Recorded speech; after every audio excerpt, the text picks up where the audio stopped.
You don't speak Spanish or no hablas inglés? No problem. We have included subtitles for English, Spanish, Portuguese and French. I work for the ÖBB, which is the Federal Austrian Railways. What were the funniest excuses of passengers why they didn't have a ticket? And I was like, this guy is not going to protect me. It's like I would have to protect him, you know? What were the three most exotic situations, let's call it that way? Exotic situations. The old train attendants, you know, the guys that have been working for the trains for like 30 years. It's a hamster cage and everyone's hooking up with everyone. Any hookup? Well, my ex-husband, I met him there. Like when I was really little, I always wanted to be like a police officer, you know, but with a dog. And I was always very interested in animals.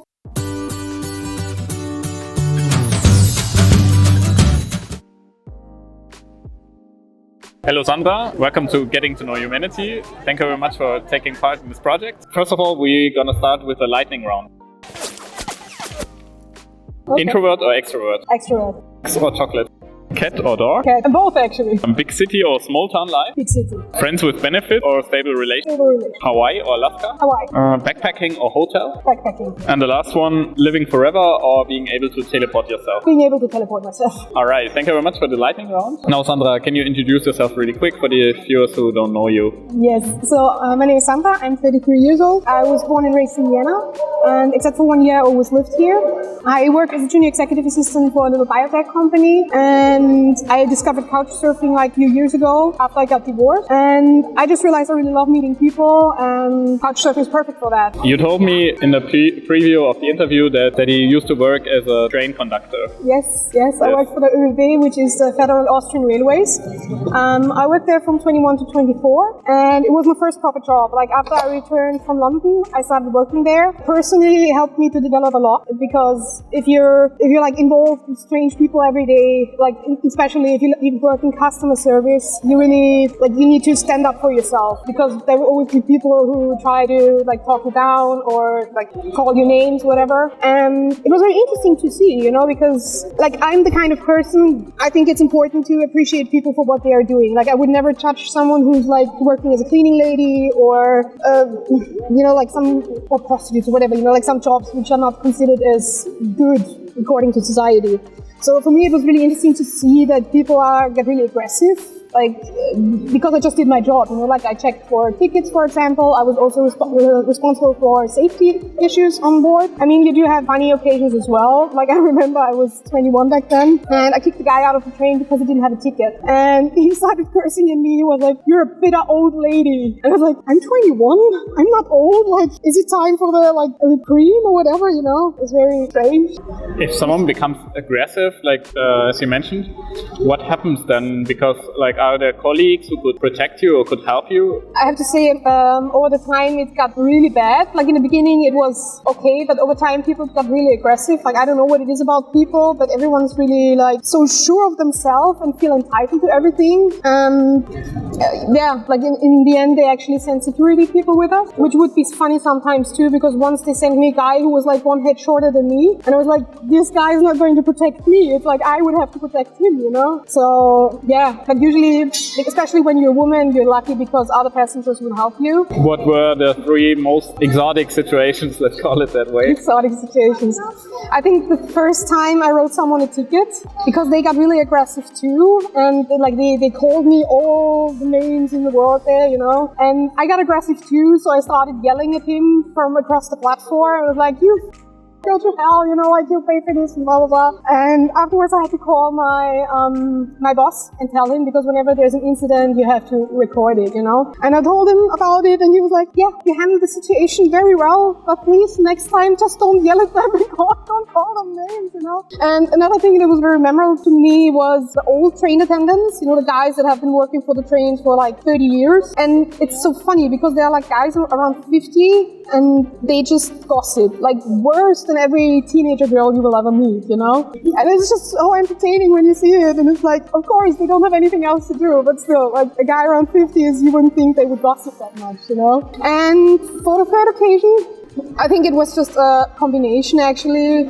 of the things that happened. Like when you're train attendant, you often have to sleep somewhere else. Like you have your own room near to the train station because you arrive with the last train in the evening and you leave again in the morning with the first one. And so you stay there only with your colleagues. You're in the middle of nowhere. You're bored. So people often get drunk together or like people start hooking up. It's like I always describe the ÖBB as a hamster cage because everyone's involved with everyone else, and it was a very funny first job and interesting for sure. What was the most dangerous situation that you faced? The most dangerous situation. I think I was lucky in that way. Like, of course, I got yelled at and threatened, but no one ever really touched me because we had colleagues who got stabbed and beaten, and because people are crazy, you know. So I was lucky, I guess. How does it work? Can you choose your timetable when you control, or how does it work? No. They give you the timetable. I mean, it's been a while. Like, I stopped working for ÖBB in 2012, so it's certainly been a while, and I think a lot of things have changed since then. What I remember, we got our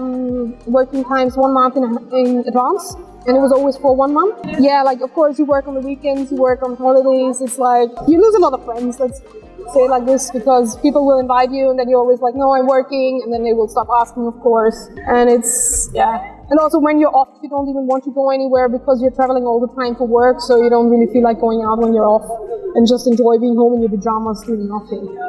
What was the funniest excuse, or what were the funniest excuses of passengers why they didn't have a ticket? I once had a guy who was like, he said he had a monthly ticket, but he didn't have it on him. And he like, it was really funny because he wanted to prove me so badly he has a ticket and just that he forgot it. And he was like, call my mom, she will tell you I have a ticket, she will promise to you. Like, call her. And he actually called his mother, and then I had to talk to his mother on the phone, who assured me, yeah, he has a ticket. And it was just so funny, like the whole situation, that I was like, okay, yeah, I believe you, it's fine. Okay, some other excuse story that you remember? Oh, it's just the usual stuff, like I forgot it, you know, like my dog ate it.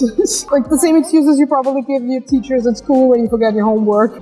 Do you have any advice on someone who forgot the ticket for real or something, or who wants to? I'd say just be honest about it, and if possible, try to find a train attendant on your own. Like if you enter the train and tell them, look, I had a ticket but I forgot it or whatever, then he will be, depending on the train attendant of course, but he will be probably more inclined to let it pass. When you heard that colleagues of you got stabbed or something like this, how did you feel in your job security? Or it just makes you feel sick because it feels like the company doesn't really care about you, and it worries you, of course, you know, and you don't, it's just a job. You don't want to risk your life for a job, you know. It's, yeah. Like I said, I was lucky. Since you stayed together or stick together really close, you told me that you stay in the middle of nowhere. Yeah. Do you have any interesting gossipy stories? We have this this one train station where we slept. We were usually like, I don't know, like 6, 7, 8 people. And it was really close to the Slovakian border. So some of the colleagues went partying to Bratislava at night. And because I said like it's a hamster cage and everyone's hooking up with everyone. So there was this rumor that it's the most eastern brothel of Austria. And I remember we had this colleague, she was new, she was really young. And someone told her that, like, before she had the night there, colleagues told her, like, did you bring enough, like, you know what's going on there?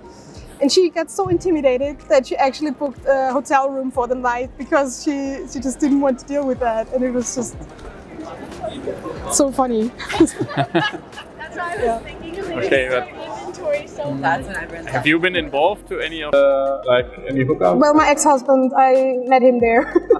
So, actually, we met at the job interview for the job, so. So yeah, it was at least not a one-night stand. No. Like 7 years. And after 3 years, I said, okay, I've got enough.